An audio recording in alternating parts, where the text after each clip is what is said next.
Hello everyone. So I recently encountered a very nice or not so nice use case, or I should say a process.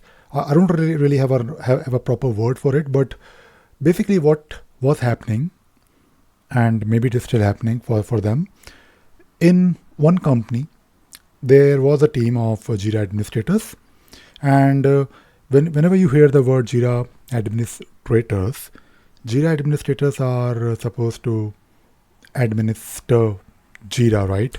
Their job is to administer the tool. Their job is to make sure they have configured the tool to support the processes. And Jira administrators, of course, they may use the tool as well. I mean, often they use the tool maybe for their own internal work, but they are focused on the administration part of basically application, right? Now, what was happening in that organization? There was a process or some kind of a way of working where the teams who are supposed to use the tool, they were raising tickets for the administrators to basically update the Jira issues. And this is something that you as a Jira admin should never really do. I mean, it is okay to do it once in a while, but if you are a Jira administrator, then your job is not to update issues in Jira. I understand as a Jira admin, you can help your users with things like, okay, you're not really sure how to bulk update something. Read this documentation, watch this video, use this template, and do the bulk import or whatever. Do it yourself.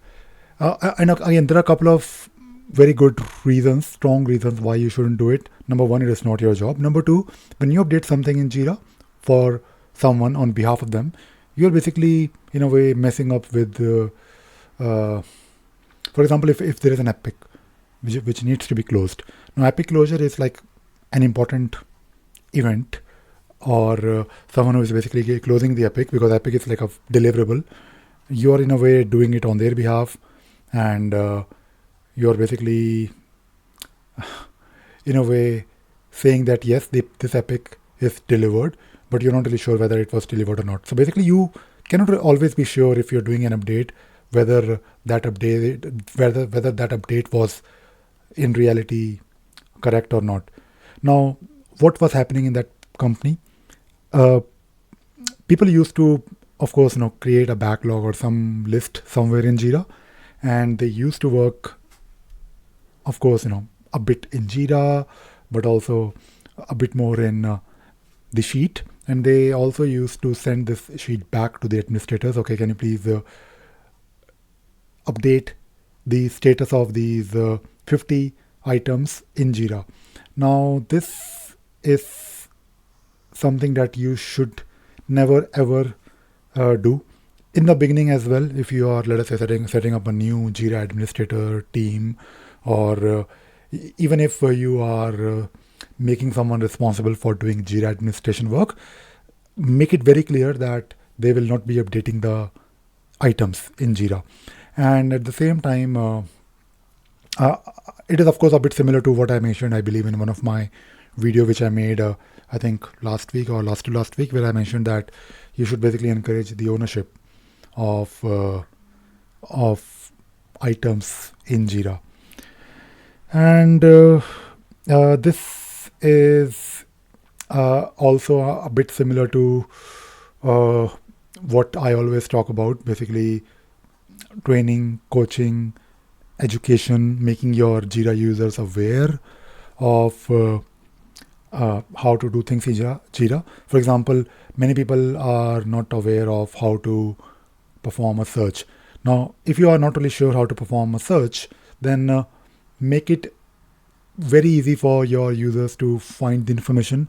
Maybe create some sample JQL queries for them, save it as a filter, document it somewhere on Confluence, make a video on this topic, make like a repository, internal repository, so that people can search for it instead of asking you, bugging you every day. It is okay to do it once in a while. Like for example, if I'm, let us say, administering something, I I never really update things on behalf of someone, but I tell them, okay, let us do one thing. I have some time. I'm just having my morning, evening, afternoon tea. Let us do it together. And I tell them, okay, you do it. I'll watch you. I'll guide you, but you have to do it yourself. And although at the same time, it is going to be a bit not really controversial, but you should, as a Jira admin, although you know how to do things, it doesn't really mean that you should always be open to all the queries and requests that your users are asking. Because if you do something for them once, they will come back to you. Then they will come back to you again and again, and it will become you. Of course, you're doing it because you're a nice guy, but you're in a way not letting your Jira users grow, and you're basically spoon feeding them, your users. And the idea should be to make them aware of the capabilities of the tool, educate them, train them, coach them, but don't really update issues on their behalf. All right, that is it. I know, a short video, but I wanted to make this video. All right, thank you very much. I hope you enjoyed watching this video and you learned something new. Thank you very much. Bye bye.